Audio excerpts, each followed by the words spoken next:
సదానంద్ గారి పరిస్థితి ఇంకెన్నాళ్ళు, యుద్ధం జరిగిన రోజులు వాతావరణం ఇలాగే ఉంటుందా? ఈరోజు మళ్ళీ మార్కెట్లు పడడంపై మొదట మీ కామెంట్ ఏంటి? సో ఓవరాల్ గా యుద్ధం ప్రారంభమైనప్పటి నుంచి కూడా మార్కెట్లు భారీగానే పతనం అవుతూ వస్తున్నాయి.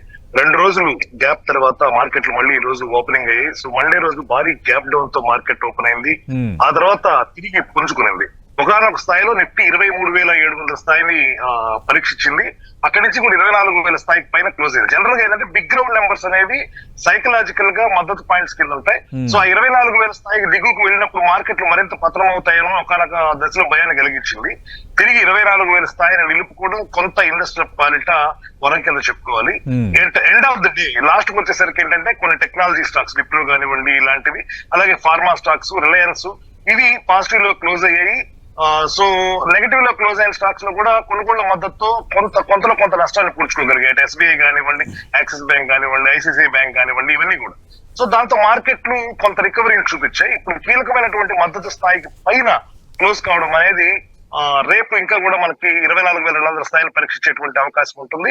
ఆ స్థాయిని కానీ నిలుపుకోగలిగినట్లయితే కొంత మార్కెట్స్ లో పతనం అనేది ఆగిందని చెప్పుకోవచ్చు.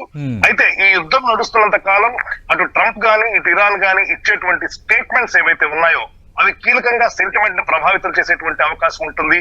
వాళ్ళు ఎంత హార్ష్ గా రియాక్ట్ అయితే మార్కెట్స్ అంత పతనమయ్యేటువంటి ఛాన్సెస్ ఎక్కువగా ఉంటాయి. అన్నిటికన్నా ఎక్కువ మనల్ని వర్రీ చేస్తున్నటువంటి అంశం ఏంటంటే రూపాయి పతనం. ఈ యుద్ధం భయంతో 92.35 డాలర్ తో రూపాయి మార్కెట్ విలువ పడింది. అలాగే క్రూడ్ ఆయిల్ పెరుగుదల ఒకటి సో భారీగా జంప్ అయింది. క్రూడ్ ఆయిల్ $110 వెళ్ళింది. ఇది ప్రధానంగా కలవర పెడుతున్నటువంటి అంశాలు. భారత్ అంటే ఎక్కడో వాళ్ళిద్దరి మధ్య జరుగుతున్నటువంటి యుద్ధం ఇంపాక్ట్ మన మీద ఊరుగురు మగల మీద పడింది అన్నట్లు మన మీద పడింది ఎఫెక్ట్. ఓకే, అంటే మరి ఇలాంటప్పుడు పెట్టుబడులకి ఇది కరెక్ట్ టైమా కాదా ఎవరైనా ఇన్వెస్ట్ చేయాలనుకుంటే? 3 అంచెల విధానాన్ని పాటించవచ్చు. సో మార్కెట్లు ఆల్ టైమ్ నుంచి దాదాపు 10% లోలో ట్రేడ్ అవుతూ ఉన్నటువంటి పరిస్థితి. సో 3 భాగాల కింద ఇప్పుడు మనం ఇన్వెస్ట్మెంట్ ని చేసుకోవాలి. సో 25% అండ్ 25% అండ్ 50% ఇలా డివైడ్ చేసుకుని ఇప్పుడు ఈ పత్రంలో ఫస్ట్ 25% ఇన్వెస్ట్ చేసి ఇంకా కూడా పత్రం అయితే 25% ఇన్వెస్ట్ చేస్తాం. సో రిమైనింగ్ 50% కొంచెం అప్ సైడ్ ఒక 3% ఆర్ 4% రికవరీ కనబడిన తర్వాత ఇన్వెస్ట్ చేసుకోవడం అనేది జనరల్ గా ప్రొఫెషనల్ ఇన్వెస్టర్స్ చేసేటువంటి పద్ధతి కింద మనం చెప్పుకుంటాం. మార్కెట్లు ఎప్పుడైనా పత్రమైనప్పుడు ఇన్వెస్ట్ చేసిన వాళ్ళకి ఎక్కువ లాభాలు కనబడతాయి. సో ఇప్పుడు మనకి కరోనా వచ్చినప్పుడు చూడండి భారీగా పతనమయ్యాయి మార్కెట్లు, తిరిగి పుంజుకున్నాయి. సో ఇప్పుడు ఈ పతనం తర్వాత కూడా తిరిగి పుంజుకుంటాయి. మార్కెట్లు ఎలాగో పుంజుకునేటువంటి అవకాశాలు ఎక్కువగా ఉంటాయి. లాంగ్ టర్మ్ బ్యారిష్ కి వెళ్ళిపోవు. సో మంచి క్వాలిటీ స్టాక్స్ ని కనుక మనం సెలెక్ట్ చేసుకున్నట్లయితే ప్రాఫిట్ లోకి వెళ్ళేటువంటి అవకాశం ఉంటుంది. బ్లూ చిప్ స్టాక్స్ దానికి అనుకూలంగా ఉంటాయి. ఓకే, సదానంద్ గారు, మరి అంటే వారు ఇంకా ఎన్ని రోజులు కొనసాగే అవకాశం ఉంది? మీ అంచనా ఏంటి? ఎందుకంటే మార్కెట్లు పడుతున్నాయి, ఎప్పటికైనా పుంజుకోవచ్చు అనేది మీరు అన్నట్టుగా ఇంటరాక్ట్ చేసే వాళ్ళందరికీ అది బాగానే ఉంటుంది. కానీ ఆఫ్టర్ కోవిడ్, గతంలో మాధురెడ్డి గారు చెప్పినా, ఇందాక మీరు చెప్పినా, కోవిడ్ తర్వాత ఈ డీమ్యాట్ అకౌంట్లు తీసుకోవడం, ఈ స్టాక్స్లో కొంచెం డబ్బులు పెట్టడం, ఈటీఎఫ్లో డబ్బులు పెట్టడం అనేది ఈ అవగాహన బాగా పెరిగింది అందరికీ. అలాంటి వాళ్ళకి మీరిచ్చే సలహా ఏంటి? ఇప్పుడు కొంచెం స్టేబుల్గా ఉంటే బెస్టా, ఏం చేయమంటారు? జనరల్ గా మార్కెట్ లో ఈ వోల్టాలిటీ అనేది కామన్ గా ఉంటుందండి. 5 to 10% అనేది కరెక్షన్స్ అవుతుంటాయి, మళ్ళీ అప్ సైడ్ వెళ్తుంటాయి. ఓకే, అయితే ఇక్కడ వరి ఏంటంటే 2024 జూన్ జూలైలో ఏ స్థాయిలో అయితే మార్కెట్ ఉందో ఇప్పుడు కూడా అదే స్థాయిలో నిఫ్టీ. సో అంటే ఏంటి, దాదాపు 18-20 నెలలు మనకు రిటర్న్స్ ఏం రాలేదు మార్కెట్స్ నుంచి. సో ఇది ఎప్పుడు కొంచెం పానిక్నెస్ క్రియేట్ చేస్తుంది. దాంతో పాటు ఈ యుద్ధం ఎలా వస్తుందో, వాళ్ళ డబ్బులు పోతాయేమో అనే భయంతో ఒక్కసారిగా కూడా అమ్మకాలకి దిగుతారు. సో లాసెస్ బుక్ చేసి తిరిగి లాభంలోకి వచ్చే అవకాశం ఉండదు. ఎప్పుడైనా మార్కెట్ లో పతనం అవుతున్నప్పుడు ఇన్వెస్ట్ చేసే వాళ్ళే ఎక్కువ లాభాలు సంపాదిస్తారు. ఫర్ ఎగ్జాంపుల్ ఇప్పుడు చూడండి, తిరిగి ఒక 2 నెలల్లో 26,000 స్థాయిని మళ్ళీ టచ్ చేసింది అనుకున్నాం, పరీక్షించింది అనుకున్నాం. ఇప్పుడు 24,000 నుంచి 26,000 వెళ్ళిందంటే మనకి ఎంత ప్రాఫిట్ చూడండి, ఆల్మోస్ట్ 10% ప్రాఫిట్ వస్తుంది వితిన్ 2 months. సో ఇట్లాంటప్పుడు పానిక్ అవ్వకూడదు.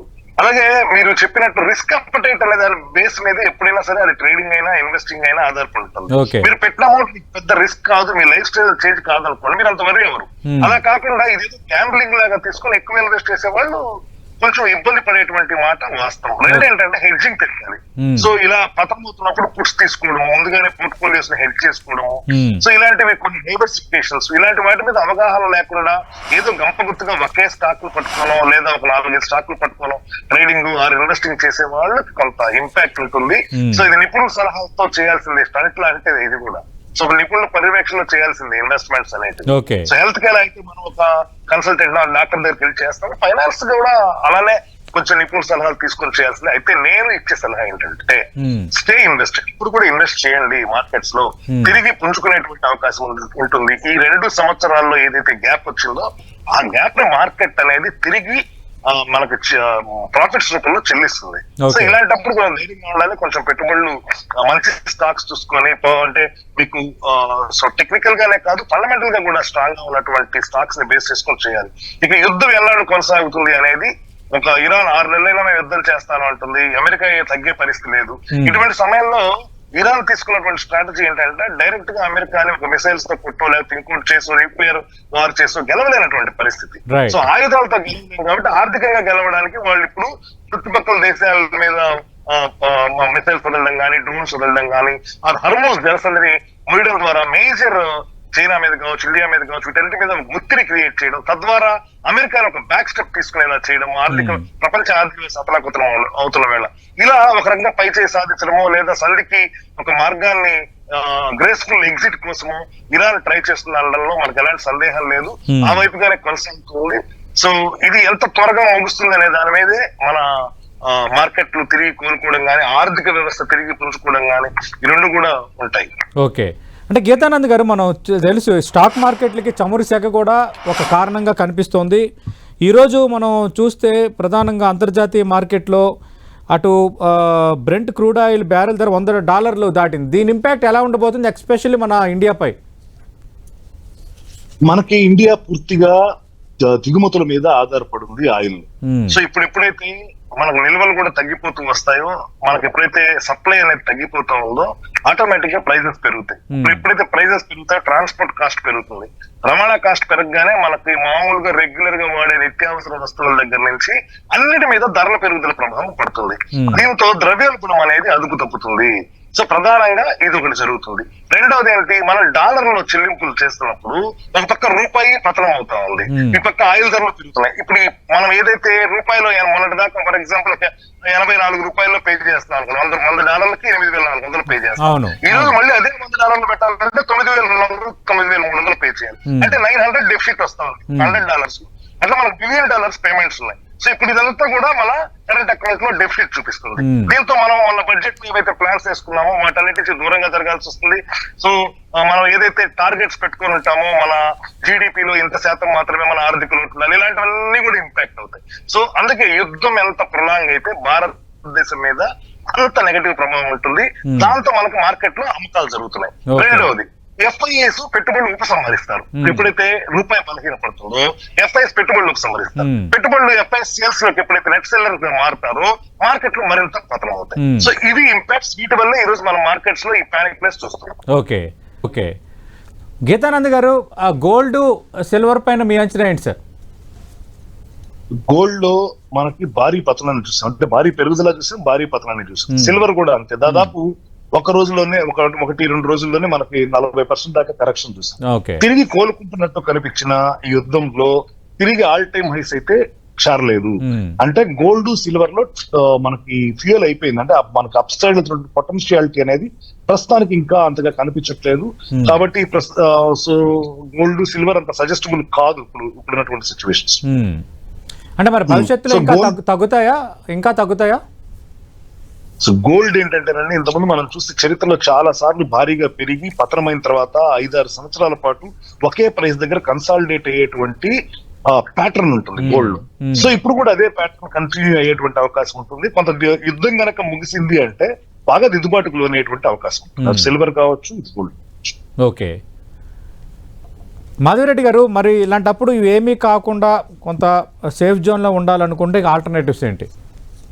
సో సేఫ్ జోన్ లో మనకి ఉండాలి అంటే ఒక 1 year 2 years కే మనకి మనీ అనేది అవసరం ఉంది అంటే దాన్ని ఇప్పుడు మనం రిస్క్ తీసుకోకుండా యూ హ్యావ్ బ్యాలెన్స్డ్ ఫండ్స్ ఉన్నాయండి, అలానే డెట్ ఫండ్స్ మార్కెట్ లో ఉన్నాయి. ఒక 1 year 2 year 3 years కోసం మనము ఇప్పుడు లాంగ్ టర్మ్ అంటే ఎవరైతే 5 years 10 years ఇలాంటి జర్నీ ఎవరైతే ఈక్విటీలో చేయాలి అని మార్కెట్ లోకి వచ్చారో వాళ్ళైతే ఎటువంటి పానిక్ సెల్లింగ్ చేయాల్సిన అవసరం లేదండి. మార్కెట్ నుంచి వదిలి వెళ్ళిపోవాల్సిన అవసరం లేదు. They can stay with the markets and they can bring on some some money extra amount ఏదైనా ఉంటే కూడా ఇలాంటి టైంలో యాడ్ చేసుకోవచ్చు. బట్ ఎవరైతే ఒక 1 year 2 year ఇలాంటి టైంలో వాళ్ళు ఇన్వెస్ట్ చేయాలి. అలానే మనకి రిటైర్మెంట్ ఉన్న వాళ్ళు ఉంటారు, రిటైర్మెంట్ అయిన వాళ్ళు ఉంటారు. So they cannot take this kind of risk. ఇలాంటి టైంలో ఇలాంటి రిస్కీ అసెట్స్ లోకి వెళ్ళకుండా ఇప్పుడు గోల్డ్ అసెట్ లాగా అయిపోయిందండి. ఇంత వాల్టిలిటీ ఈక్విటీలో చూసాం, అసలు ఈక్విటీని మించి ఈ గోల్డ్ అండ్ సిల్వర్ లో కూడా వాల్టిలిటీ అనేది చూస్తున్నాము. అక్కడ కూడా అంతే వాల్టిలిటీ అనేది ఒకేసారి పెరగడం తగ్గడం అనేది జరుగుతూ ఉంది. సో దీనికంతా మనకి బెటర్ ఏంటంటే ఒక ఫిక్స్డ్ ఇన్కమ్ ఇన్స్ట్రుమెంట్స్ ఏవైతే ఉన్నాయో ప్రస్తుతానికి ఒక 1 to 2 years వరకు మనము అవాయిడ్ చేద్దాము. అంటే మాకు అంత టైం లేదు, ఒక 5 years 10 years టైం లేదు అనుకునే వాళ్ళైతే ఖచ్చితంగా బ్యాలెన్స్డ్ ఫండ్స్ ఉన్నాయండి. అలానే మనకి డెట్ ఫండ్స్ ఉన్నాయి, బాండ్స్ ఉన్నాయి, మంచి రేటెడ్ బాండ్స్ ఉన్నాయి, ఫిక్స్డ్ ఇన్కమ్ ఇన్స్ట్రుమెంట్స్ ఉన్నాయి. సో బ్యాంక్ ఎఫ్డీస్ మీదే వెళ్లాల్సిన అవసరం లేదు.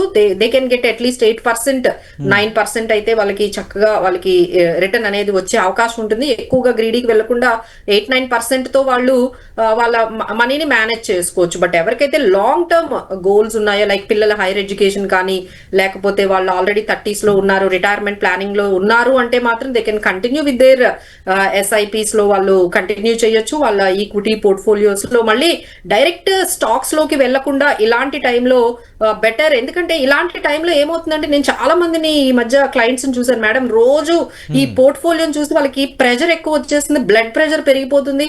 అసలు వాళ్ళ పనుల మీద కూడా వాళ్ళ కాన్సన్ట్రేట్ చేయలేకపోతున్నారు. ఎందుకంటే ఒక్కసారిగా ఏ స్టాక్ 20% పడుతుంది, ఇంకో స్టాక్ ఏమో 10% పడుతుంది. ఈ 50 లక్షలు 60 లక్షలు అంటే ఎప్పుడైతే మన దగ్గర పోర్ట్ఫోలియో చాలా హ్యూజ్ ఉంటుందో, ఇంపాక్ట్ లో ఒక్క రోజే 2-3 లక్షలు మీకు నష్టం కనిపిస్తుంది. కనిపించగానే ఒక్కసారి మీరు కంగారు పడతారండి. కంగారు వస్తుందండి. ఇప్పుడు 5 లక్షలు 2 లక్షలు ఉండే వాళ్ళకి పెద్దగా ఇంపాక్ట్ కనిపించదు. మీకు 50 లక్షలు 60 లక్షలు మీ డిమాట్ అకౌంట్ లో మ్యూచువల్ ఫండ్స్ లో ఉన్నాయంటే definitely you will suffer a lot. ఏంటి ఇంత పడుతుందని. సో వాళ్ళు కూడా ఇప్పుడు నెమ్మదిగా ఇంక ఇట్లా కాదు, better we go with PMS గానీ మ్యూచువల్ ఫండ్స్ గానీ ఇట్లా వెళ్ళిపోదాము. డే టు డే మనం ఇలా ఈ స్టాక్స్ ని రోజు మానిటరింగ్ చేసుకోవడం అనేది ఇట్ ఇస్ హైలీ అండి. అంటే మనకి ఎమోషన్స్ ని కూడా కంట్రోల్ చేసుకోలేం. కాబట్టి better either they can reach the experts or they can go with mutual funds. Okay, Geethanand గారు, డిబేట్ ముగించే ముందు ఇందాక అన్నారు కదా, అంటే పతనం జరిగేటప్పుడు స్టాక్స్ కొనుగోలు చేయడం అనేది కూడా ఒక గుడ్ మూవీ అవుతుందని. అంటే ఇలాంటప్పుడు ఏ రంగాలకు సంబంధించిన స్టాక్స్ మనం పికప్ చేస్తే కొంత సేఫ్ జోన్లో ఉంటాము, ఫ్యూచర్ కూడా బాగుంటుంది? సార్ ఇప్పుడు దీంట్లో ఏంటంటే, మనకి ఈ స్టాక్స్ లో ఎక్కువ పబ్లిక్ సెక్టర్ బ్యాంక్స్, అలాగే మన ప్రైవేట్ సెక్టర్ బ్యాంక్స్, అన్నింటిలో కూడా మనకు మొమెంటం డౌన్ అయినా కూడా తిరిగి పుంజుకుంటాయి. జనరల్ గా Nifty 50లో ఉన్న స్టాక్స్ స్ట్రాంగ్ గా, ఫండమెంటల్ స్ట్రాంగ్ గా ఉన్న స్టాక్స్ ఎక్కువ ఉంటాయి. కాబట్టి ఐ సజెస్ట్ గో విత్ ఈ బ్లూ చిప్ స్టాక్స్ ఏవైతే Nifty 50లో ఉన్నాయో వాటిలో ఇన్వెస్ట్ చేయండి. టెక్నాలజీ వైజ్ గా టెక్నాలజీలో పెడతారా, ఆటోమొబైల్ లో పెడతారా, ఫార్మాలో పెడతారా, ఓకే. ఆ పోర్ట్ఫోలియో మొత్తం అన్ని ఒకే దాంట్లో పెట్టకుండా డిఫరెంట్ సెక్టర్స్ లో 5% ఒక్క స్టాక్ లో నాట్ మోర్ దాన్ 3 or 4% ఇలా డివైడ్ చేసుకుని ప్లాన్ గా పెట్టుకున్నట్లయితే రికవరీ అనేది సాధ్యపడుతుంది. 10లో 10 స్టాక్స్ మీరు గుడ్ స్టాక్స్ పిక్ చేయలేరు. 10లో 5 గుడ్ స్టాక్స్ పిక్ చేసినా కూడా చాలు, పోర్ట్ఫోలియోస్ బాగా మంచిగా చూసేస్తాయి. ఓకే, గీతానంద్ గారు, డిబేట్ ముగించే ముందు ఇందాక అన్నారు కదా, అంటే పతనం జరిగేటప్పుడు స్టాక్స్ కొనుగోలు చేయడం అనేది కూడా ఒక గుడ్ మూవీ అవుతుందని. అంటే ఇలాంటప్పుడు ఏ రంగాలకు సంబంధించిన స్టాక్స్ మనం పికప్ చేస్తే కొంత సేఫ్ జోన్లో ఉంటాము, ఫ్యూచర్ కూడా బాగుంటుంది? సార్ ఇప్పుడు దీంట్లో ఏంటంటే, మనకి ఈ స్టాక్స్ లో ఎక్కువ పబ్లిక్ సెక్టర్ బ్యాంక్స్, అలాగే మన ప్రైవేట్ సెక్టర్ బ్యాంక్స్, అన్నింటిలో కూడా మనకు మొమెంటం డౌన్ అయినా కూడా తిరిగి పుంజుకుంటాయి. జనరల్ గా Nifty 50లో ఉన్న స్టాక్స్ స్ట్రాంగ్ గా, ఫండమెంటల్ స్ట్రాంగ్ గా ఉన్న స్టాక్స్ ఎక్కువ ఉంటాయి. కాబట్టి ఐ సజెస్ట్ గో విత్ ఈ బ్లూ చిప్ స్టాక్స్ ఏవైతే Nifty 50లో ఉన్నాయో వాటిలో ఇన్వెస్ట్ చేయండి. టెక్నాలజీ వైజ్ గా టెక్నాలజీలో పెడతారా, ఆటోమొబైల్ లో పెడతారా, ఫార్మాలో పెడతారా, ఓకే. ఆ పోర్ట్ఫోలియో మొత్తం అన్ని ఒకే దాంట్లో పెట్టకుండా డిఫరెంట్ సెక్టర్స్ లో 5% ఒక్క స్టాక్ లో నాట్ మోర్ దాన్ 3 or 4% ఇలా డివైడ్ చేసుకుని ప్లాన్ గా పెట్టుకున్నట్లయితే రికవరీ అనేది సాధ్యపడుతుంది. 10లో 10 స్టాక్స్ మీరు గుడ్ స్టాక్స్ పిక్ చేయలేరు. 10లో 5 గుడ్ స్టాక్స్ పిక్ చేసినా కూడా చాలు, పోర్ట్ఫోలియోస్ బాగా మంచిగా చూసేస్తాయి. ఓకే.